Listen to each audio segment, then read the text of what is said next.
Very happy. We launched a new property last year, which is a lifestyle property called Insider. It's been very fun to actually stray beyond business and tell all these cool stories.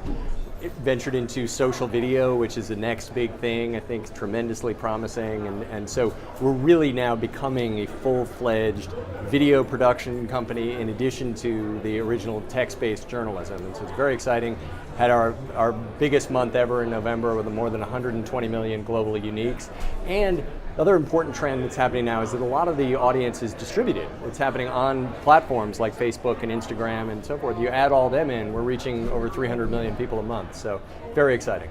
A few years ago, there was a big concern, that a lot of pressure on a lot of traditional news organizations. There's not enough reporting capacity anymore. Actually, what has happened is the opposite of that, which is you now have a lot of new native digital organizations complementing a lot of the traditional organizations in TV and print and radio, which are still doing okay. So now you have just a new and much more vibrant journalism community. And I think that what will happen over the next few years is some of the original native digital companies will continue to emerge as major new brands. They will continue to build great businesses, and over the next 10 to 20 years, as everything moves to digital, they're in a great position.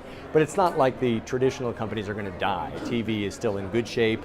Print is finding its niche. It's not going to go away. Radio is finding its niche. So I think journalism is in great shape, but it's very exciting to see all these new companies contributing to that. So a few years ago, social platforms like Facebook and Instagram and Snapchat began to launch video, and we had a big web video business. We were very excited. We said, oh, it's great, we'll put our stuff on Facebook, it'll do incredibly well, and it didn't work at all. Nobody watched it. And what we realized through experimenting was, it's actually a new kind of story, and it's a new kind of distribution, and you have to tell the story differently, and you have to build the distribution differently. And as soon as we learned that, we started telling our stories differently. Sometimes they're vertical or square, sometimes they're sound optional.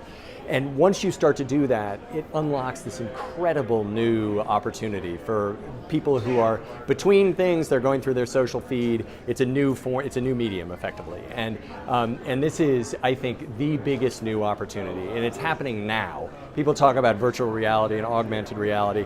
Those are still down the road a ways. It's a very small community that's actually consuming that, whereas tons of people are consuming social media now. There are two ways that brands are approaching this now. One is to advertise on Facebook, and what they're finding is that, just with our experience, you can't just upload a television ad and put it on Facebook. It doesn't work.